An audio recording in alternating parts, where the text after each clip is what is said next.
Listen, fellas, it feels like it's a three-horse race now with the All-Star break on the horizon as we take a look here at the Hart Trophy odds this season. Is anyone necessarily surprised by what you see here? A little surprised by Connor being third, even though he's further down the scoring race. I think that's just the kind of respect he gets by what he can do. Yeah, no, I agree with that. Yeah. Yeah, it's not, you know, he's still Connor McDavid, but this is kind of why we're having this conversation. Like, what does it mean? You know what I mean? Like, he's just a lot of these different players, they bring certain things. Here's the actual definition if you want to take it away, Lauren. Yeah, so the Hart Memorial Trophy, as per the NHL definition, is first awarded in 1923-24. A little history lesson here. The award is presented annually to the player, adjudged to the most valuable to his team. So the voting members of the Professional Hockey Writers Association submit ballots at the conclusion of the regular season. So I think what stands out here is to the player most valuable to their team, which got us to thinking, and I know this is what we talk about in every sport around this time of year, towards the end of the regular season, is what is the definition of most valuable? What does it mean to really help your team out? So we thought about, let's have a discussion, throw out the window what we just saw with the odds, all the guys we think will probably win the Hart, and maybe think outside the box to some players that could potentially be in the running if it weren't for the numbers. Rupper, you had some guys in mind. Yeah, so I don't know. I have certain things that, in my mind, it doesn't really matter. I don't get a vote, but we all have their opinions on what it is. But, you know, I sit there and I think to myself, like, point totals matter, especially if you're running away with a points race or scoring. Are doing. Yes. Yeah. If you're running away with, like last year with Connor.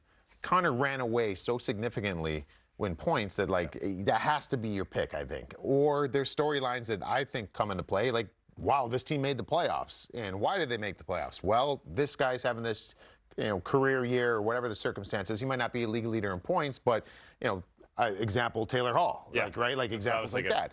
And I don't know. I sit there and I look at this group. I mean, obviously Nathan MacKinnon's probably the front runner for me, but you can argue a bunch of these different situations. And the definition that I take it is, if you pluck that guy out of the lineup, what's the team look like? Where would the team be? Not everybody shares that same kind of view of the definition, but that opens up to a lot of different guys. Like, if you were to remove, because you could argue, if you remove Connor, you still got Leon. You know what I mean? You still got, if you were to remove Austin Matthews, you still got a pretty explosive hockey club there, right? Yep. So, I don't know. I mean, Artemi Panarin's a sneaky one on that list for me. Because he's on the board there. He's obviously having a great season. I don't know where the New York Rangers would be without him. Yep. I think that's the first one that really jumps out to me, because you could say the same thing with Nathan MacKinnon. You move Nate, pretty good, talented team still.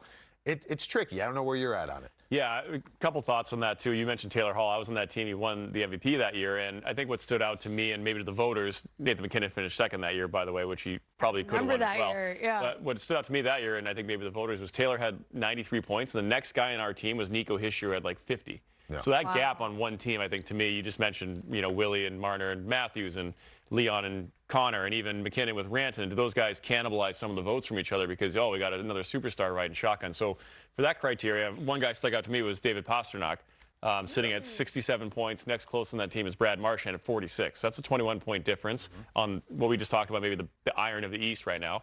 And the other guy, you kind of asked me, or said, if I took that guy out of the lineup, what would it look like? Well, I have numbers for a guy that is out of the lineup right now in Jack Hughes. And now maybe that might disqualify him from the award because he's going to miss too much time. But the Devils are 19-11-2 with Jack playing, and they are 5-7-1 without him playing. Wow. So a team that had high expectations, was supposed to make the playoffs, still can.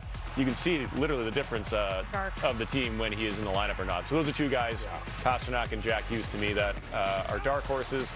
And if we're going to touch goalies, nobody's having a Carey Price, Igor Shesterkin type season from a few years ago. But the big names and goalies are, I think, Hellebuck, Demko, and a sneaky one for me is Joey Decord, who has jumped in, is top 5 in a lot of the major categories, has kind of carried Seattle back into the playoff race. So if they make it, he could be the player on that team that got them there. So those are just three that popped to my mind. Yeah, I like the Jack Hughes one a lot, and I agree with you, though, that the games played will probably be a factor there. But, I mean, when he's in that lineup and what he's doing, I mean, if by definition what I said I think it is, that's a perfect example. Like, that team is nowhere near the team they are without him and with him. Another one, Sidney Crosby. He's got to be in there. I don't know where this Pittsburgh for 50 Penguins, goals. I don't know where this Penguins team would be without him. And if you look at the timely nature of what he's doing in games, when they need something, the storylines surrounding this team, when they need a bump, it's 87 every single time. So, yeah, I mean, again, we're thinking outside the box. That's like Brad Marchand, right? Yeah, Marchand is on record. Yeah, so I mean, these are. I'm not saying that these guys are going to win, but these are you got to consider these guys and the storylines that come with it. So, like, if this Penguins team makes the playoff, Sid gets 50 and 90 some points, he's got to be in consideration. Like, he has to be. So, yeah, this year seems a little different. It's not like someone's running away with it that we've seen in the past. It makes for an interesting conversation. Yeah, it feels like we're seeing some dominant performances. When you look at the odds, I don't think we're factoring in like guys who are the quote-unquote more valuable to their teams for the definition that we were just discussing as we throw the odds back up here. Out of this list, fellas, who do you think is the most valuable to their respective teams, Schneids, per the definition that we were just working with? To our definition? Yes, to our definition. I'm going to go, I mean. It's a 2-hour show. Yeah. We have to think outside the box. I'm going to say right now it's Nathan MacKinnon. To me, I know it's the obvious choice, but just watching him play, watching the Avalanche play, they don't really have a lot of center depth. They lost JT Compher in free agency. They lost Nazem Kadri a few years ago, so they really haven't replaced. Chushkin right now. I mean, we're talking about center position.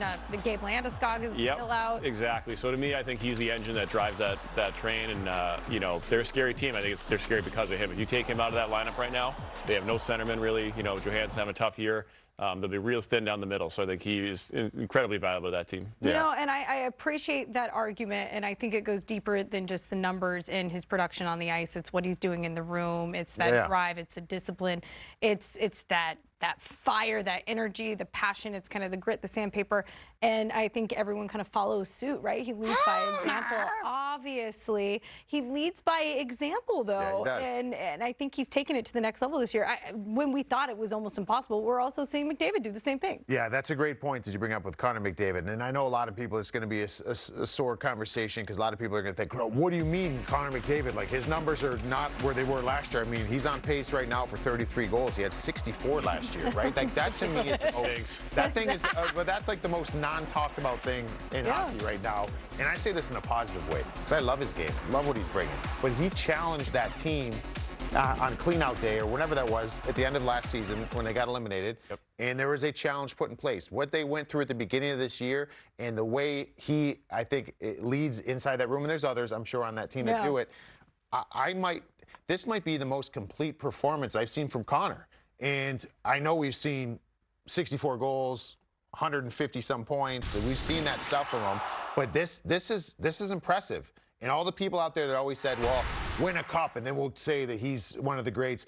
All he cares about is scoring. Well, guess what? He's not right now. He's not just caring about that. He's defending. This is a leadership season for him. I'm not saying he's going to win it. I'm not saying he's even my favorite. To your question, Nathan MacKinnon's probably my favorite. But on that list, for what my definition is, if the New York Rangers win the Metro, I think you got to give some consideration to Artemi Panarin because Mika Zibanejad, Chris Kreider, having off-ish years, he's the guy driving offense for that team.